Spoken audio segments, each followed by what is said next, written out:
یہ جو دیکھیں پتہ کیا سیاست کے اندر وہ کل میں 5 بجے قریب ایک چھوٹی سی تحریر کی, آج میں سوشل میڈیا کے اوپر زیادہ ایکٹیو تو نہیں ہوں, جب یہ رپورٹس آئیں سارا کچھ تو بادیو نظر میں یہ لگ رہا تھا کہ اب ملک کے اندر کچھ چیزیں تبدیل ہونے کے اثرات نظر آ رہے ہیں. ماضی کے اندر ظاہر ہے 26-27 سال اس شہر اقتدار کے اندر ہمیں رہتے ہوئے ہو گیا سارا کچھ کور کرتے ہوئے, تو یقینی طور پر ایک اسیسمنٹ ہوتی ہے آپ دیتے ہیں. آج کا فیصلہ ایک تو سپریم کورٹ کی رونقیں بحال ہوئی ہیں, وہاں پہ رش تھا, میڈیا پرسنز تھے, ڈی ایس این جیز تھی, لائیو رپورٹنگ ہوئی سپریم کورٹ کے بھی پر, اور خاص طور پر میرے خیال میں حسن ایوب سب سے زیادہ آج خوش ہوا ہوگا میرے خیال میں, کیونکہ سپریم کورٹ کی انہوں نے کافی عرصہ کوریج کی ہے. تو سپریم کورٹ سے جب بڑی خبر نکلتی ہے, جب سارا میڈیا اس کے اوپر فوکسڈ ہوتا ہے, سو اس لیے میرے خیال میں اس دن مارکیٹ بڑھ جاتی ہے میری نا تھوڑی سی. اچھا, اب دیکھیں فیصلے کو ہر کوئی بندہ جو ہے نا اپنی نظر سے پڑھنے کی کوشش کر رہا ہے, اس سے مختلف معنی نکال رہا ہے, اس کے سیاسی اثرات کیا ہوں گے, پاکستان تحریک انصاف کا اب کیا مستقبل ہوگا, کوئی ڈیل تو نہیں ہو گئی, اب پاکستان مسلم لیگ نون کے جو لیڈران ہیں وہ اس وقت کیا سوچ رہے ہوں گے, حکومتی جو بینچز کے اوپر پارٹیز بیٹھی ہوئی ہیں وہ اس حوالے سے ان کا کیا ریئیکشن ہوگا, کیا رد عمل آئے گا. لیکن میں بحیثیت student politics and being a journalist جو کہ اس کے اندر پیراگراف نمبر 13 کے اندر بڑا واضح طور پر سپریم کورٹ کے آنریبل 3 جو بینچ ممبران نے لکھا ہے کہ ایک جب ایک پرزنر ہے یہ اس کا بیسک رائٹ ہے, اس کی ڈگنیٹی, اس کا آنر, اس کی ہیلتھ, تو یہ اس کو رائٹ ملنا چاہیے, کسی بھی وجہ سے آپ یہ رائٹ ان سے نہیں لے سکتے. انہوں نے پٹیشنز کی, میڈیکل رپورٹس, گورنمنٹ کے اپوائنٹڈ میڈیکل بورڈ نے رپورٹس دیں, ان رپورٹس کے اندر بظاہر جو ظاہر ہے جو پبلک کنزمپشن کے لیے جو چیزیں سامنے آئیں, ان کا بلڈ پریشر کا ایشو تھا, ان کا بلڈ پریشر کی وجہ سے جو ریلیٹڈ جو ایشوز تھے, انزائٹی, آئسولیشن, وہ اس طرح کی چیزیں ساری مینشن ہوئیں. آج جج صاحبان نے اپنے بیانات میں کے اندر جب کامنٹس بھی کیا کہ کافی چیزیں اس کے اندر ڈسٹرب نظر آ رہی ہیں, لہٰذا ان کا یہ رائٹ ہے. سو میرے خیال میں یہ ایک بنیادی حق تھا ان کو جو مل گیا ہے, اور اس کے ساتھ ساتھ جو تفصیلات آپ نے بتائی ہیں واضح طور پر کہ بانی پی ٹی آئی کو آج یہ جو سہولت ملی ہے ان کی صحت کے حوالے سے, پاکستان کا one of the best hospitals, ان کا خاندان, ان کی پارٹی والے کہہ رہے تھے یہیں پہ ان کو جانا چاہیے, وہ جو ہے سپریم کورٹ نے دے دیا.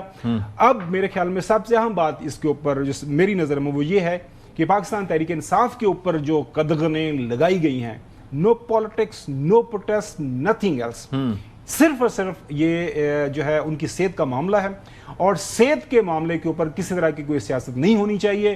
ادروائز اوور آل میں دیکھ رہا ہوں آپ کا سوال, it is a good omen for the country, ملک کے اندر سیاست کا درجہ حرارت کم ہوگا, باقی مزید اس کے اوپر آگے. اور اگر صحت کی خرابی تھی تو معاملہ سپریم کورٹ کو اس سے پہلے ہی ہینڈل ہو جانا چاہیے تھا. حسن ایوب خان صاحب, سر پہلے تو میں خاور گھمن صاحب کو ٹویٹ پڑھوں گا کل جو 5:54 پر جناب نے کیا محترم نے.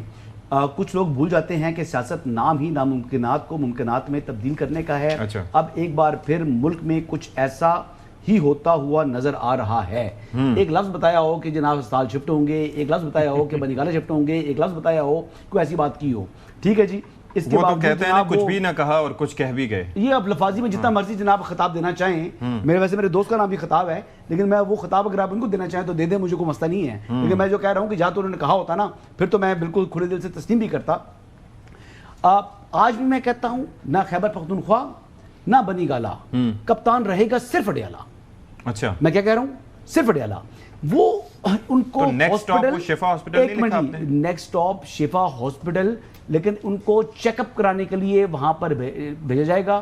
اب یہ میڈیکل بورڈ نے ڈیسائیڈ کرنا ہے کہ ان کا وہاں پر ڈیوریشن کیا ہوگا. اور جو کہ دیکھیں اگر خدا نخواستہ میں بیمار ہوتا ہوں, آپ بیمار ہوتے ہیں, تو ہم ہسپتال میں کتنا عرصہ رہیں گے کہ جب تک ہم صحت یاب نہیں ہوتے, ہم نے اپنی ہیلتھ ریکور کرنی ہے.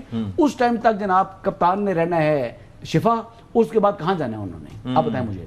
اور یہ یعنی 16 سپٹمبر تک ان کا سٹے نہیں ہے شفا میں, یہ بات سمجھ لیں. انہوں نے کہا ڈیورنگ ہز سٹے ایٹ شفا, وہ اس پر ارینجمنٹس کرنے کے حوالے سے بتایا انہوں نے, ریٹن آرڈر میں آ گیا ہے.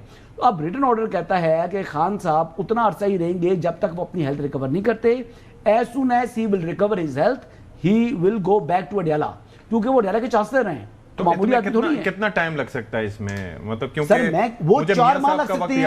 ایک منٹ ان کی ہیلتھ جو ہے اللہ کرے وہ ایک دن میں ٹھیک ہو جائیں, اچھا, اللہ کرے وہ 4 گھنٹوں میں ٹھیک ہو جائیں, لیکن وہ 4 گھنٹوں سے 4 ماہ 4 سال بھی وہاں پر رہ سکتے ہیں نا. بات یہ ہے کہ وہ 4 سال بھی اگر ان کی ہیلتھ, دیکھیں یہ ڈیسائیڈ کس نے کرنا ہے, نہ آپ نے کرنا, نہ میں نے کرنا, نہ خاور گھمن نے کرنا ہے, یہ میڈیکل بورڈ نے کرنا ہے till the recovery of his health, he will remain hospitalised. اب خان صاحب کی جو بیماریاں ہیں وہ بڑی پیچیدہ قسم کی بیماریاں ہیں, بڑی پیچیدہ قسم کی بیماریاں ہیں.